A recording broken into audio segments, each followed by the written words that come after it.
And hello everyone, and welcome to Grey Hair Works Goes Motoring. Whilst this is a new departure from our normal Thursday tea time at 3:30 events, rest assured we'll still get everything done in 30 minutes and hope it remains the antidote to interminable Zoom seminars. In a moment you'll be hearing from Rachael Prasher, who runs Haymarket Automotive, on how consumer behaviour has evolved, followed by two 3-minute presentations from curated solutions in our portfolio. Wordnerds on how to recognise and react to what your customers are saying, and Konnecto, who help you understand customer journeys end to end. A quick shout out to our sponsors, Investec, Lewis Silkin and Hayes McIntyre, who are standing by to give you free advice on wealth management, legal and financial. Cue miserable music. New sales dropped by the best part of 30% in 2020, the biggest decline since 1943, when car plants switched over to munitions manufacturing. The only very small chink of light is that battery electric vehicle sales were up by 186%, but this still only represents 6.5% of the market. Grey Hair Works Goes Motoring is a two-part event. Part 2 is at the same time this Thursday, and we've chosen solutions partners who we believe can help the broader automotive industry adapt to an increasingly digital future. And with no lesser a person than Satya Nadella, boss of Microsoft, claiming last week that the pandemic has accelerated digital adoption by a decade, we believe we can help. There's too much shit out there. Corporates are being attacked daily by a barrage of often inappropriate solutions from vendors who are incapable of selling. We are a group of 60 mature C-level folk who've made it our mission to curate solutions and deliver services for corporates which make a genuine difference, all wrapped up in our irreverent, no-nonsense approach. Our portfolio of over 45 solutions from scale-ups around the world encompasses actionable insights, enhanced marketing and comms capabilities, engagement drivers, and staff motivation. So, from looking out for the best solutions to swinging into action to help you deliver them, there's no better description of us than sifters and swingers. A stalwart of the motoring industry is Haymarket Automotive. One of their titles, Autocar, has been published since 1895, and it feels as if I've actually been a subscriber to that magazine for about 72 of those years. We're thrilled to be joined today by Rachael Prasher, Managing Director, who'll be covering insights from What Car, another title in their stable. Rachael, welcome, and just to be clear, I was not for one moment suggesting you're a swinger, but would love to hear how Haymarket and What Car in particular are adapting in these digital times. Thank you, Alex. I must confess I did buy a hot tub during this latest lockdown, so perhaps the swinging reference is appropriate after all. And thank you for that introduction. You've mentioned Autocar and What Car, but it's What Car that we're going to be talking about today. Sorry, Alex, for that. We can talk about Autocar another time, ad nauseum, no doubt. So I'm hoping most of you are familiar with the What Car brand. Originally in still a monthly magazine, What Car expanded online in 1999 with the launch of whatcar.com. And in fact, I think a few of my former colleagues will have been part of that and are hopefully watching today. It's dominated the new car media space for more than 45 years, helping people to choose the right car for them through expert reviews and advice. Around 4 years ago, we decided we wanted to extend our relationship with car buyers and help them to find a great deal too, by creating a product that would connect What Car's audience directly to dealers, serving both a consumer need and an industry goal. Even without the pandemic, the challenges the car industry are facing are enormous. You will have read about the electrification, the demonisation and subsequent sales collapse of diesel, the push for autonomy, and with it the promise of zero accidents, and our desire, or indeed demand, for connectivity in our cars. So our lives that are conducted through our phones so seamlessly can fit into our travel. And it's not just the myriad of engine and spec choices. There are 61 versions of the VW Golf alone, which is more than a terrifying prospect for our data teams, but also how you buy, so cash, PCP, PCH, or even more recently through subscription. And of course, it's not just car manufacturers who are facing into enormous change. The way we buy cars is also undergoing a revolution. For years, consumers have accepted the well-trodden and often disliked, sorry, for those from the automotive industry watching, car buying process of visiting car dealerships, perhaps taking a few test drives, enduring an awkward negotiation with the car salesperson, sometimes feeling a little bit ripped off, and then waiting months for your new car. And of course, try doing that if you're a woman, which I have done many times. Yet for most people, actually getting a brand new car itself is fun. It's a really exciting purchase, one which even the non-enthusiast car buyer is likely to have an emotional connection to. So What Car's opportunity lies in our ability to reduce or remove, ideally, the friction points in the car buying journey. Well, we're not alone in that thinking, of course. Over the past few years, a huge number of entrants have also spotted an opportunity to provide a digital-first buying experience for car buyers, from CarWow, which is focused on new car deals, to more recently, Alex Chesterman's astonishingly well-funded Kazoo, focused on used car purchasing. Even car manufacturers themselves are looking to find ways to interact directly with car buyers. Heycar, funded by VW Daimler, being a really good example of this. What Car's audience, which is approximately 100,000 users every day, are very helpful when it comes to answering our questions. We run daily surveys on the site, and we usually get between 6,000 and 10,000 respondents a week, and we've been doing this for a very long time now. So I'm going to share a few bits of data dotted throughout this presentation with you today. So here's what our audience said last week in response to our question about where they expect to buy a car in 5 years' time. And you'll see that in the medium term, the status quo prevails, and the majority of car buyers expect to stick with dealers either physically or through a dealer's website. A small percentage would buy directly from an OEM, almost 1 in 10, which is possibly the Tesla effect that has been creeping upwards. And 1 in 5 see themselves buying from an online service. These responses, we've been doing this for a couple of years, have been pretty stable over the past few years, but I have got some stats that I'll share with you in a bit that show a more obvious shift in buying behaviour.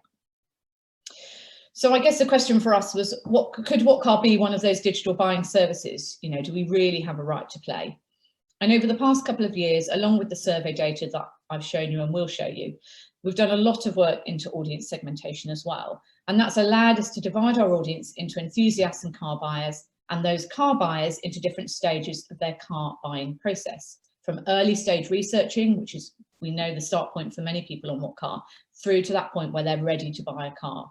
And in its simplest term, on average in a month, we have about 2.5 million users in Google Analytics. By the time we dedupe those, we have just over 1 million. And within that group, we've got 150,000 people on average each month who we believe are ready to buy a new car. So we know we're already reaching the right audience, but of course it's not as simple as that. We have a saying we use quite a lot in the business, particularly when we're facing into a blocker, which can be quite often. You know, we're not trying to sell chickens to car buyers, we're trying to sell cars to car buyers. It should be simple, but it's not always easy joining those dots. And here's a quote from Barbara Messing that we've come back to over the past couple of years, time and time again. So Barbara Messing from TripAdvisor said something that I think really resonates with the challenge that we face. She said, "We are a well-known brand, but we're not known well." And, you know, people know us so well for one thing, our reviews. And they're just not expecting to do the new thing, our deals. So that's the challenge that we've had to face into, as indeed TripAdvisor have. You'll have to indulge me for a moment. I'm going to do a whistle-stop tour of the product. So car reviews and advice, as I said, are still the beating heart of What Car. And one of those original What Car advice brands was Target Price. In fact, it's about to celebrate its 20th year of existence, which is amazing. And the Target Price proposition, if you're not familiar with it, is really simple. We mystery shop hundreds of retailers and manufacturers every month to create a target price that we think our consumers can comfortably achieve. Not necessarily the cheapest price in market, but a fair price above which the consumer need not pay, and critically, actually a fair price for the industry. What Car's new car buying product allows dealers to put guaranteed target price, and in most cases better than target price offers, in front of our audience, often much earlier in the new car buying process than they might ordinarily be able to do so. So when they're still researching and open to influence, not when they're looking for the absolute best price on a car they've already decided to buy. And I think that's a critical differentiator for us when we're proving attribution value to our customers. So we got it a bit wrong the first time. Got it quite a bit wrong the first time. We thought we should transparently display prices without consumers having to surrender any information. So buyers were taken straight to this page with all the dealers and prices displayed, where we were counting on users to follow our link or used our tracked phone number. Unsurprisingly, I know it's not rocket science in hindsight, they often went direct to the dealer using a channel, of course, we weren't tracking, so we couldn't prove any attribution. And more worryingly, dealers didn't put competitive pricing in because they didn't want their competitors to see their deals. So we started again, shifting that experience to one where the user must sign in to see prices, exchanging as quick and or very quickly exchanging as little data as possible to facilitate that. Dealers then respond to those inquiries using our automated response system, and offers from dealers are then displayed in a buyer's personal inbox. Each of those offers in the buyer's inbox gives access to a secure messaging platform designed to help both the buyer and seller negotiate a fair deal and progress a purchase. And that's broadly it. I've managed to distill 3 years, blood, sweat and tears into a handful of slides. And there is, of course, a lot more to it than that, but hopefully you've got the gist of what we've built. So just thinking back to the quote by Barbara Messing, alongside the product, we've had to work incredibly hard to shift perception of What Car in the minds of our current and potential customers as a place where you can get deals, the same challenge that TripAdvisor faced into. And pushing a product like this close to retail is something we know we have to be careful about. You know, the What Car brand is built on a reputation of impartiality and trust, and that's easier when you have a zero stake in the sale. But I'm pleased to say we're managing to walk that tightrope. And the growth in our user metrics, which the key one is people making inquiry through our platform, so exchanging data with us, over the past 2 years has been incredible. It's continually growing, and most importantly, continually growing organically. We've no need to buy an audience in, as of course they already use us. And that's been game-changing for us. Not only has it provided us with a really exciting new revenue stream directly with car dealers and opening up a whole new competitive market for us, it's also created a completely new relationship between us and our audience. And with that new relationship comes an end-to-end view of what car buyers are not only looking to buy, but what they actually go on to buy. And back to that trust relationship that we've built up over many years, What Car, of course, is now in a position to start predicting what people will buy and when, how those decisions are influenced and what they ultimately go on to buy, and beyond that, when they'll be back in market. So I promised you a little bit more insight. Here's the next chunk. We asked our audience, this is last week again, how do you expect to get the final price you'll pay for your car? So at the start of 2020, 53% of our audience expected to get that price by negotiating with the dealer. 1 year on, just 17% of consumers expect to get that final price for their car by negotiating with the dealer. 69% of them will get that price online. We think that is an incredible shift in approach. And it's not a threat to the industry, rather it entirely supports the current retail model with dealers and replaces that bit that consumers hate, allowing dealers to focus on the bits consumers love. We think the shift has unquestionably been accelerated by the pandemic, together with the already mentioned arrival of new digital players. But as this data was collected on whatcar.com, I'd like to think it's also evidence that What Car has played a significant role in this too. We often use a phrase, we're a grown-up behaving like a startup. Well, what does that actually mean? It means we have all the experience, business savvy and infrastructure of an established business, but have adapted our ways of working to become genuinely agile in our approach. This means we've had to accept putting product out there that isn't perfect. That's very, very difficult for editorial teams that like to make sure everything is absolutely exactly as you'd expect it to be. And it means investing in skills and people that we had a limited understanding of. It means putting robust decision-making processes in place and based on hard data and backing those decisions. You know, we often bandy terms around like fail fast, but posters on a wall mean little if your business mindset isn't true to that thinking. My biggest learning, it's really, really hard to fail fast. For starters, you're more likely to fail slowly. And for a traditional media business, failing at all is really painful. We're used to models that we understand inside out. We know what levers to pull to drive revenue and to save costs. And in this new world, we're often traveling blind. We've tried loads of new things, many of which haven't worked, some of which have, and it's starting to pay off. Our single most important metric, which is to sell cars for car dealers, is working. I know it sounds obvious that in-market car buyers would actually buy cars, but there have been times in the past couple of years where we have started to doubt it and in turn our sanity. So to finish off, here's a final snapshot of data collected over the past few days on What Car. For anyone listening from the car industry, hopefully it will bring a little bit of reassurance that there are plenty of car buyers out there buying or waiting to buy. 44% of them plan to buy within the next 3 months. 57% are not waiting for lockdown to lift and are happy to buy online. And although there are 43% that are waiting, that in turn suggests a pent-up demand that we can look forward to.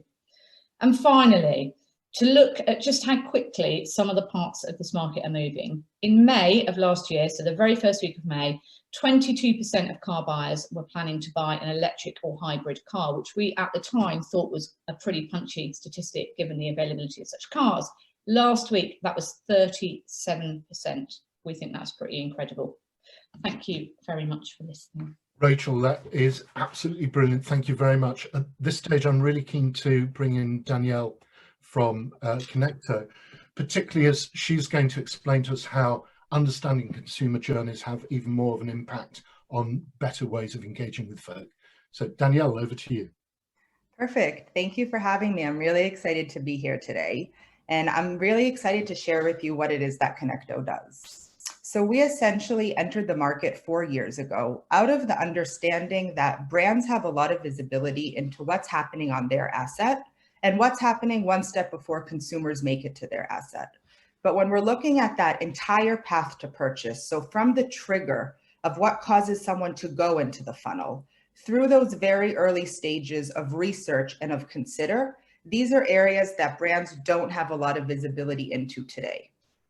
Now, getting that visibility can essentially give you a competitive advantage in 2 different layers. The first one is on the strategic side. So aspects around go-to-market strategy by really understanding the market that you're going into and being able to enter it more efficiently. M&A and innovation opportunities by understanding the holistic offering that the consumer is looking for and how can you provide him with more of that package, as well as aspects around new product development. So really understanding what is driving consumer decision-making processes and how does that affect your strategy as a brand. On the other fold, we have the marketing and tactics. And here we're talking about the ability to increase conversions, to increase website visitors, as well as reduce cart abandonment and dropouts, which is one of the biggest pain points for companies today. The way that we do this is through a 2-phased approach. The first phase is using our data community, which is a group of hundreds of thousands of consumers that we provide incentives to share their digital data with us. This data means extension that's on their browser and collects their data historically as well as moving forward, all of their social media across devices, Google Home, Fitbit, Alexa, etc. All of this data is anonymized so that we're GDPR compliant. And on this, we apply our machine learning algorithms to surface these different patterns of behavior that have the ability to impact the funnel.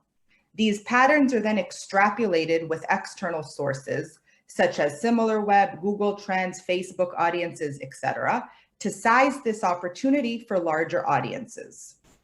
All of this is brought together through the Konnecto Reveal and Disrupt platform, which is essentially a consumer intelligence platform that provides real-time monitoring of consumer behavior, translating this into different threats and opportunities, which you should be aware of as part of the digital path to purchase, and then turned into actionable recommendations that are provided on a weekly basis to increase your market share. So that summarizes what I wanted to talk about, and I'd be happy to answer any questions. Many thanks. Rachel, any questions? Well, rather selfishly, I've got to ask one about automotive specifically. So Danielle, what do you think is the unique value that you can bring with this product to the automotive market? That's a great question. So I think there's 2 main points. The first one is really that visibility, as the automotive path to purchase is a very complex purchase. And as you mentioned in your presentation, there's many different variables that go into it. Getting that visibility from the beginning before a consumer has decided with which competitor they want to interact with really gives the ability to target them much, much sooner. And the second is that deep understanding of the consumer. When you're launching an electric car into the market, you need to understand that the consumer of an electric car has other hobbies, has other interests, has other drivers. Where can we meet them? Where can we understand how to talk to them so that we can resonate and build that brand awareness and loyalty? Okay, thank you. And so you mentioned launching a car. I mean, would you say that's one of the triggers that would lead an automotive company to work with you? Is that typically when you start to engage with them?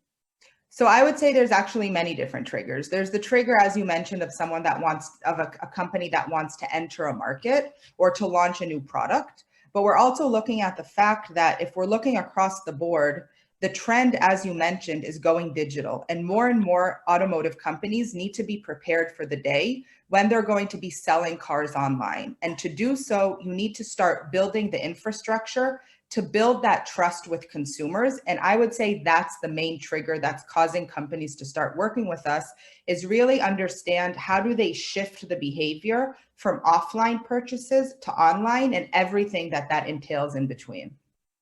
Brilliant. I'm going to interrupt here, if that's all right, and ask to bring Pete in, because Pete, as well as talking about consumer journeys, which we've heard from Danielle, Pete can actually now tell us a bit more about understanding what customers are saying and why that is so important. So Pete, over to you. Thank you, Alex. And if what car is a corporate acting like a startup, we are a startup acting like a toddler. So 80% of actionable data exists in the form of unstructured text. That's in social media, in your customer complaints, on surveys, online reviews, and in news and blogs. But language is mental. Young people use it very differently to older people. There are all kinds of wonderful regional variations. Don't even start me on spelling, grammar, punctuation, and of course in the UK, our love affair with sarcasm. For example, this is a Duke. You can drive it. This is also Duke. Please don't try and drive him. If Alex goes to Twitter and with his photograph taken as recently as 1984, posts something like this piece of crap driver, is he talking about this piece of crap driver, or has he gone to the country club and joined the dark side? Language is contextual, it's complicated. Existing software counts word. It produces things like word clouds and counts the number of times a hashtag's used. It relies on taxonomies. It requires us to understand the language people are using to articulate themselves and look for the presence of particular words within a certain number of words of others. Or it requires expensive data scientists to train models to listen for things we already know we're going to want to find out in 3, 4, 5 months' time. Wordnerds is different. We do two things very differently to everybody else. Firstly, unsupervised learning. We tell you in any data set what's in that data set. What are people talking about? What did they like? What didn't they like? What questions did they ask? What's in one data set that crucially isn't in another? The second thing we do is something called context themes. A context theme is when you want to go to a piece of data and find just a specific thing, regardless of how somebody's articulating themselves. Alex might decide that his gearbox is broken and say, my gearbox is knackered. I might say, my transmission is buggered. They are two completely different arrangements of words, but they're both saying exactly the same problem. And our AI recognizes that and puts it together as the same thing. And it's able to do this because unlike everybody else playing in the market, we're not just dealing with AI. We are working at the intersection of very new school AI, NLP, and very old school linguistics, corpus linguistics. Our technology is already being used in the automotive sector. In fact, our first customer was Nissan. We came out of a challenge day that they put on, and the problem we've been solving with them is listening for people talking about problems with new cars on Twitter. We've been used by brands like Mini to assess the impact of various marketing campaigns that they had. And we've even been wheeled out in the UK's biggest car forum, Car Gurus, looking at the collective corpus of wonderful information, amazing market research on thousands of different brands across decades and millions of different posts. And don't just take our word for it. We count some of the world's biggest brands as part of our client base, and we've won loads of awards as well because we're completely lush and our software is brilliant in every regard. Thanks, Pete. Rachel, over to you. I'm blindsided by the use of lush, as I'm from the West Country. It's a great word.